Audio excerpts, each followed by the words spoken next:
في تخصص بجد محدش عارف عنه حاجة، والتخصص ده مش مهم بس ده مهم جدا جدا جدا. دايما الناس يقولك عندي وجع في الأعصاب، بس يعني أعمل إيه؟ أقيسه إزاي ولا أروح لفين؟ عضلاتي مش شايلاني، رجلي فيها تنميل، أعمل إيه؟ طب أروح فين؟ التخصص ده اسمه فحوصات الأعصاب. التخصص ده من التخصصات المهمة جدا وجديدة جدا، وناس قليلة جدا اللي بتشتغل فيها. والنهاردة هنتعرف على التخصص ده ونفهم فيه أكتر. معانا دكتور دينا السلماوي، أستاذ مساعد فحوصات الأعصاب القصر العيني. هاي دكتور، أهلا وسهلا. ازيك؟ الحمد عاملة لله ايه؟ كله تمام. كله كويس؟ كله كويس. فهمينا بقى ايه فحوصات الأعصاب ده؟ والله هو التخصص بقاله فترة قليلة، بس هو الفكرة مش قليلة طبعا، يعني بنتكلم في 40 سنة مثلا. اوكي. بس هي فكرة فحوصات الأعصاب هو كل الحاجات اللي بنحتاجها أو كل الفحوصات اللي بنحتاجها للأعصاب. زي يعني زمان كان مثلا بنحتاج دكتور الأعصاب بيحتاج الشاكوش، كان في الدبوس اللي الدبوس، ايوه اللي بيعذب الناس ده، ايوه العزب اوكي. مش عذيب بس يعني يعني اللي هو بنعرف مش بيشوف هو اللي بنخبط كده ده، بالظبط. ايوه. لأ، دلوقتي إحنا ما بنحتاجش الحاجات دي أو يعني بتتعمل، بس هي الفكرة إن فحوصات الأعصاب بقت حاجة متطورة. دقيقة، مم. متطورة، بتبدأ إن هي لأعصاب لأمراض كتيرة جدًا. طبعًا كذا تخصُّص بيكون من الفحوصات، ما هياش لفحوصات الأعصاب بس فقط، كمان هي فحوصات الأعصاب بس مش لتخصُّص أمراض الأعصاب فقط. إحنا دكاترة العضم برضه بنشتغل معاهم، دكاترة الأعصاب، ايوه، ما الأعصاب دي في ب كل حتة. الأطفال يعني طبعًا طبعا. كتير جدًا، لأن إحنا بنعمل رسم الأعصاب ورسم العضلات ورسم المخ، وفي كمان عندنا حاجات دي بنسميها حاجات investigations أو حاجات اللي هي بتعتبر فحوصات. لكن في عندنا جزء تاني بيكون برضه therapeutic اللي هو علاجي كمان. يعني مش بس احنا انتوا بس لأ، بتكشفوا، لا ده انتوا مش إحنا بدايجنوز، احنا كمان بنكشف في حاجات بنخففها. بالضبط، وبنقدر إن إحنا انا عارفه نعالج زي كمان. السكر تقريبا، المشاكل اللي بتحصل من السكر والاكتئاب يعني انا سمعت ان في حاجات كتير قوي. ما هو على حسب إيه الموديول اللي بنشتغله، يعني اه. إحنا رسم العصب مثلًا والعضلات يعني فحوصات تمامًا. ده بالنسبة لمثلًا أمراض التهابات الأعصاب، الcarpal tunnel syndrome اللي هو اختناق العصب الأوسط، ده حاجة very very common دي يعني. بتاعتنا، دي دي دي بتاع بتاعتكم دكاتره طبعًا، السنان دي، معظم اه. دكاترة السنان بيبقى عندهم وستات carpal البيوت، tunnel. سبحان الله، اه. وستات البيوت اه. وبرضه المدرسين والتلامذة بتوع يعني طلبة طب كلية ليه عمارة. ليه مدرسين؟ علشان هي الموضوع كله ليه علاقة الحركه دي. الstress بالضبط، الstress اوكي. على الإيد مم. نفسها. إن إحنا الحركة دي بيحصل زي طول الوقت بتعمل تروما الجزء بتاع الwrist. فبالتالي بيبدأ بعد شوية الأنسجة اللي بتبقى موجودة دي بتبدأ تتخن وتبدأ تضغط على العصب. ف فبيحصل بعد شوية اختناق العصب الأوسط. طيب إحنا بقى دورنا إيه في القصة اه دي؟ إن زمان بالظبط. كان اختناق العصب الأوسط ده مجرد إن أنا إيديا بتنمل، رُحت للدكتور طب هنعمل عملية. لأ، دلوقتي ما بقاش ده الوضع. مم. بقينا لازم إن أمّا حد إيديه تنمّل بيروح للدكتور فحوصات الأعصاب، هذا التخصُّص، وبيبدأ يعمل رسم أعصاب. بنقدر نعرف درجة بقى الاختناق قد إيه، هل هي stage 1 stage 2 stage 3 1 أو 2 أو 3. كل درجة بيكون ليها علاج مختلف. مم. القصة كلّها دلوقتي بقت بالأرقام. يعني بقى درجة الاختناق رقمها كذا، نسبتها كذا. زمان ما كانش ده الوضع. التهاب الأعصاب، يعني shifting مم. لحاجة تانية، عندنا التهاب الأعصاب. التهاب الأعصاب كان المريض ييجي يشتكي أنا مثلًا رجليّا بتنمّل، إيديّا بتنمّل، فأروح مم. لدكتور الأعصاب. طب أنت عندك التهاب أعصاب، طب يالّا أوكي ناخد أعصاب، دوا للأعصاب. لأ، الموضوع ما بقاش كده. مم. التهاب الأعصاب ده حاجات كتيرة جدًا. هل هو polyneuropathy؟ هل هو التهاب أعصاب طرفي مثلًا related للسُكّر، لأمراض المناعة، ساعات بتعمل التهاب أعصاب. مم. يعني أسباب التهاب الأعصاب كتيرة جدًا، بس هل مم. الفكرة هل هو التهاب أعصاب general أو polyneuropathy والّا ولا أنا ماسك في حته معينه؟ بالضبط، هل أنا مم. ماسك في عصب واحد زي مثلًا عندي عرق النسا، ما هو ده نوع من أنواع مم. المشكلة في الأعصاب.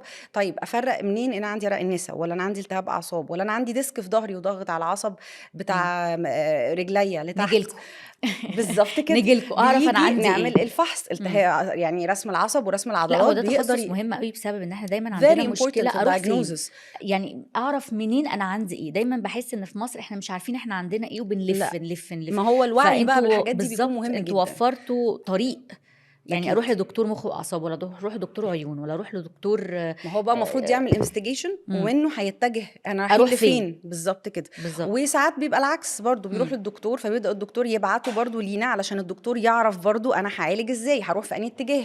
بالظبط. فيعني هل أنا هاعالجه أنت عندك مشكلة في ضهرك فخلاص طب هيتابع مع دكتور مثلًا جراحة المخ والأعصاب أو حتى دكاترة مم. العظام، والّا مثلًا أنا مشكلتي إن أنا التهاب أعصاب طرفي بسبب السكر، فأنا فانا هاتعالج هوديك مع الدكتور لدكتور باطني تخصص سكر. باطني بالضبط، سكر، فده اتجاه وده اتجاه تاني خالص. فالكلام ده كله ما كانش كان فيك جدا قبل كده. دلوقتي احنا بقى عندنا حاجه very accurate very quantitative، يعني حاجه بتدينا الارقام لا وبتطلع لي حاجه وبتطلع لي صريحه، درجه يعني ما بقاش الاختناق قد تايه ايه بقى انا ودرجه احتمال يبقى المشكله، عندك لا كذا ولا خالص. احتمال انا عندي very كذا. clear very clear. فطبعا مهم جدا. في عندنا حاجات تانية برضو very حضرتك commonly، قلتي لي بقى في حاجات علاج. وفي حاجات علاج. بس قبل القصه بتاعت العلاج في اه عندنا رسم المخ مثلا. تمام. رسم المخ ده بقى مع كل تخصصات الطب ده، لو في رسم مخ مثلا، لو اشهر حاجه طبعا اللي هو بؤره كهربائيه او بدايه صرع او حاجه زي كده، دي برضو مهم جدا. رسم المخ ده مهم قبل ما نبدا العلاج، ومهم بعد العلاج، ومهم علشان نسحب الدواء، ومهم علشان نعرف لو في اي مشاكل تانية. فده برضو جزء مهم جدا جدا، مهم في الاطفال ومهم في الكبار ومهم مع دكاتره الاعصاب. فده برضو كل ده حاجات يعني دايجنوستيك، او حاجات اللي احنا بنقول عليها ان احنا بنعرف احنا عندنا ايه، او فحوصات.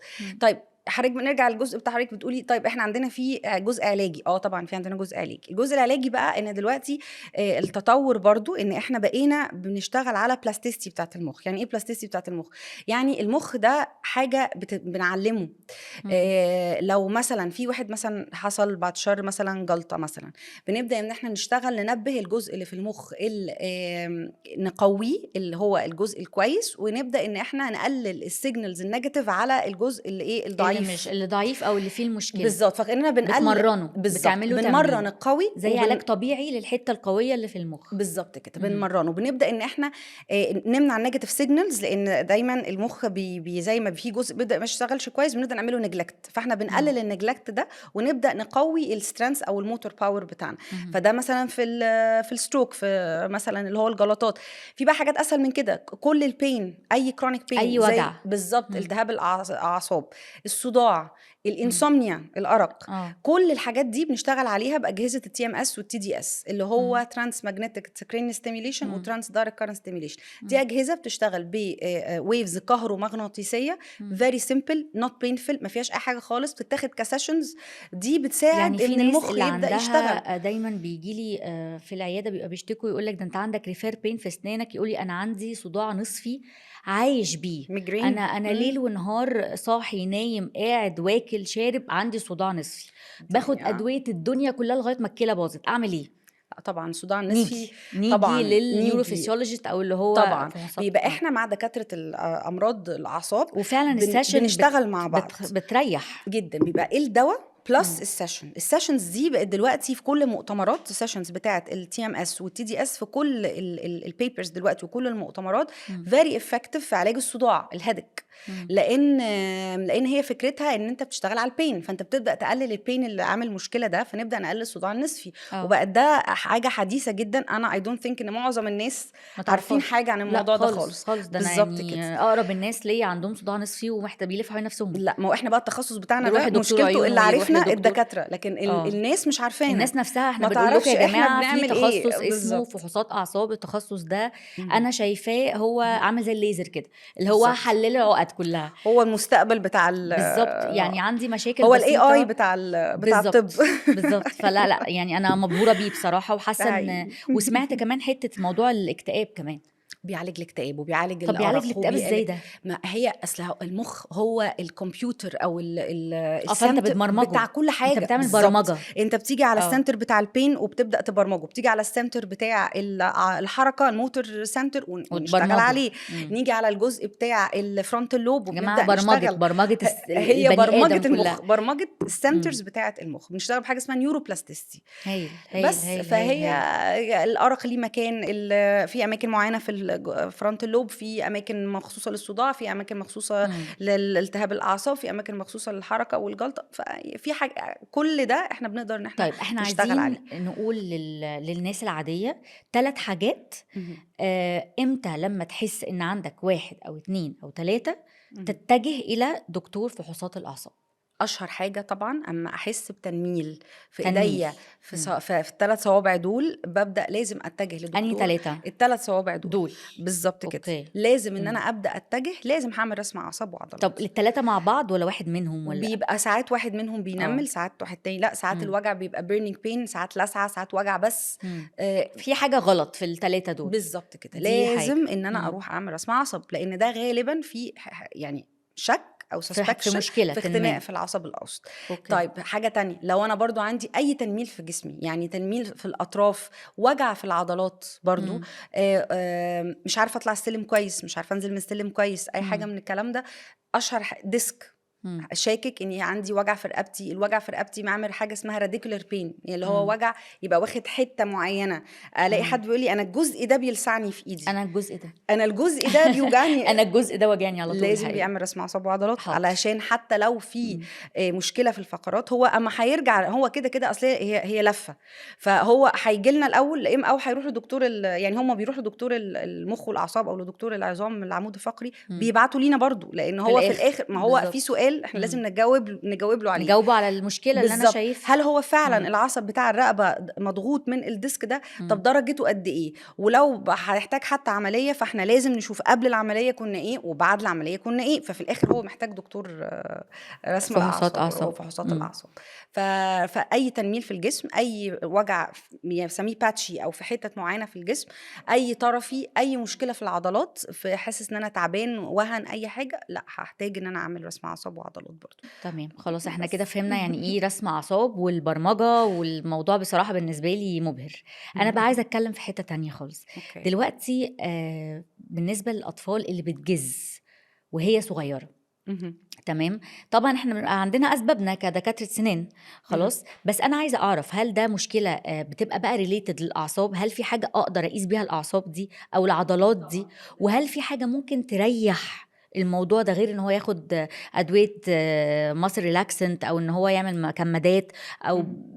بوتوكس بقى والحاجات دي؟ هل في طريقه معينه نقدر نكنترول؟ ان في ناس عندها موضوع سيفير، وعندنا احنا في السنان بيعمل لنا مشكله حاجه اسمها توث سيرفيس لوس، دي مشكله كده ان السنان بتبتدي تقع وتتقشر، ودي مشكله او عندنا جامده اتريشن. جدا. فايه بقى في عندكم حل القصه دي؟ طبعا احنا الاول دايجنوزس، احنا بنمشي دايجنوز وتريتمنت نشوف الاول. انت بتعمل كده ليه يا ابني. بالظبط، مم. اولا البروكسيزم او اللي هو الجزع على السنان، لازم اعمل رسم مخ الاول، ما هو ممكن يكون ده جزء من كهرباء في المخ واحنا مش عارفين. اه دي اول ده حاجه. حقيقه. تاني حاجه، خلاص اي اكسكلودد ان مفيش اي مشكله في القصه دي، هيبقى ساعتها انا بجز بس. طيب بجز في حل، ان احنا اولا بنقيس العضله دي، هي اللي بتجز مم. العضله دي اللي هي المسيتر. مسيتر. مم. فانا برسم العضلات ببدا ان انا دلوقتي يبقى في حاجه تانية، ما هو احنا كمان احنا الاي اي الطب، لا وكمان بنتطور بقى، في ما احنا تطور بقى يعني كمان. اصلا متطورين بقى بالظبط، اساسا في دلوقتي الاول. بقى عندنا حاجه اسمها كوانتيتيف اي ام جي، مم. ده بقى كل انا يعني كميه الابحاث اللي اتعملت وكميه الحاجات اللي احنا اشتغلنا عليها في القصر العيني مع الاسنان في قصه الكوانتيتيف اي ام جي دي، مم. ان احنا بنقيس العضله دي. اما بنقيسها بنقدر يجيب لنا بالكوانتيتيف اي ام جي، مش الاي ام جي العادي او مش رسم العضلات العادي، حاجه اسمها الخريطي. ده مم. بنبدا ان احنا نجيب رقم، الرقم ده بنبدا ان انا عرفت ان قوه العضله دي قد ايه. وبنرجع لكم انتوا بقى في حته ممكن مصر ريلاكسن، بس بصراحه البروتوكول اللي بقى بيتعمل دلوقتي ان ممكن نحقنها، بنبدا نحقنها مم. بوتوكس، وبنقيس قبل وبعد، والبوتوكس ده مم. بيقعد فتره معينه، فلازم ونشوف بعدها. التأثير. بالظبط. اه وبتبقى سهله جدا، يعني هي 2 الكترودز كده، زي حاجه بتتلزق كده مم. كده ومتوصله للجهاز، وبقول له جز اقيس، جز اقيس، بس خلاص مش مؤلمة مفيش يعني. اي حاجه مؤلمه. مم. وبنبدا ان احنا نشوف قوه العضله دي، فبالتعاون واحنا مع على اساسها دكاتره احنا نبتدي السنان. نعالج بقى. بالظبط كده، مم. بنبدا ان احنا نعالج القصه دي، ابتداء من الدايجنوزس الى ان العلاج بيبقى احنا مع بعض في القصه دي. هايل جدا جدا. فلا طبعا ليها حل يعني. تمام. عايزين نتكلم النهارده عن موضوع النوم.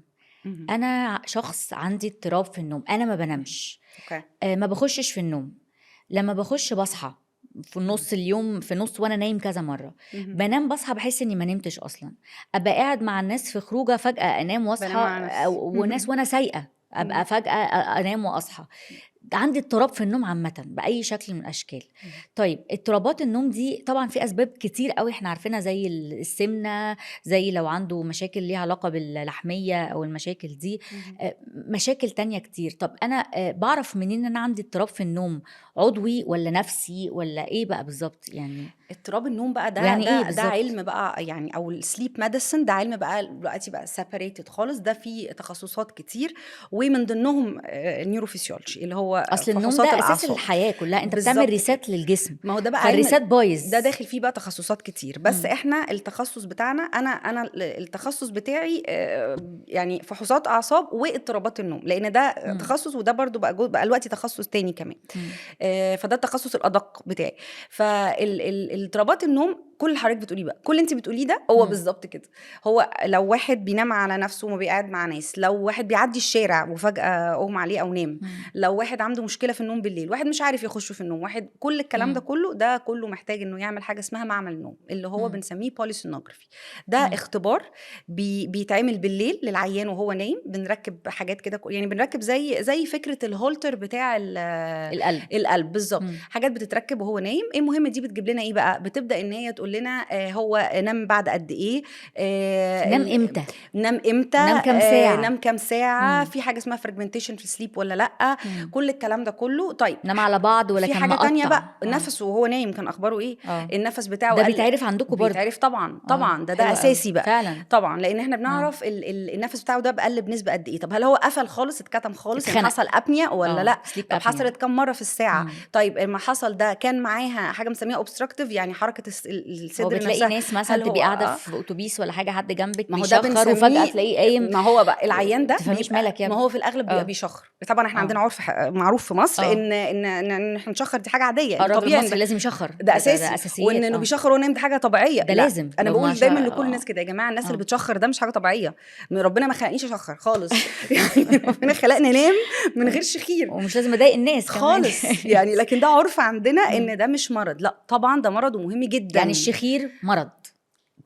وليه مم. مشاكل كتيرة جدا، مم. مشاكل على الضغط ومشاكل على القلب ومشاكل على يعني معظمهم بيحصل بعد شوية، طبعا بعد شوية على كل الناس بيحصل بعد شوية جلطات ما ينفعش كل ان ده انا، مش شخير؟ كل ده مش شخير، الناس شايفينه يا عادي خالص. ده غير ان هو تاني يوم اولا هو عنده باد، يعني السيمبل خالص عنده مم. باد كواليتي اوف سليب، مم. بينام وحش، فبيصحى مرهق، وحش. فبيصحى تاني يوم موده مم. وحش ومش عارف يشوف يومه كويس ونفسيته فيها مشاكل. طيب بينام على نفسه طبعا لانه ما نامش طول الليل، هو مم. بالنسبه له نام 6 ساعات انا نايم مفيش حاجه. ايوه انت مش نايم، انت بتيجي تعمل له معمل النوم بقى، بنلاقي نفسه اتكتم كذا مره وهو نايم بير ساعه بير اور، مم. وان هو اكسجين مستواه في الجسم ما كانش كويس وهو نايم، الكواليتي بتاعت النوم ما دخلش في حاجه اسمها ريستوراتيف سليب، يعني ما نامش مم. اصلا لمرحله اللي هي الجسم ربنا عملها لنا علشان نبدا ان احنا يعني نواجه يومنا تاني فحياته يوم. disturbed، حياته فده متدمره، محتاج وهو يجي كل الحكايه يكشف بيشخر بس. ويشوف موضوع النوم ويبتدي اكيد نشوف المشكلة في ايه. كل التفاصيل دي ما بتعرفش غير بمعمل النوم. وهل مشاكل النوم سببها دايما الشخير ولا بيبقى فيه بقى حاجات اسباب بقى تانية تانية كتير، كتير؟ في حد اه بقاش دي يعني، في هي الشخير اكبر حاجه، لان هو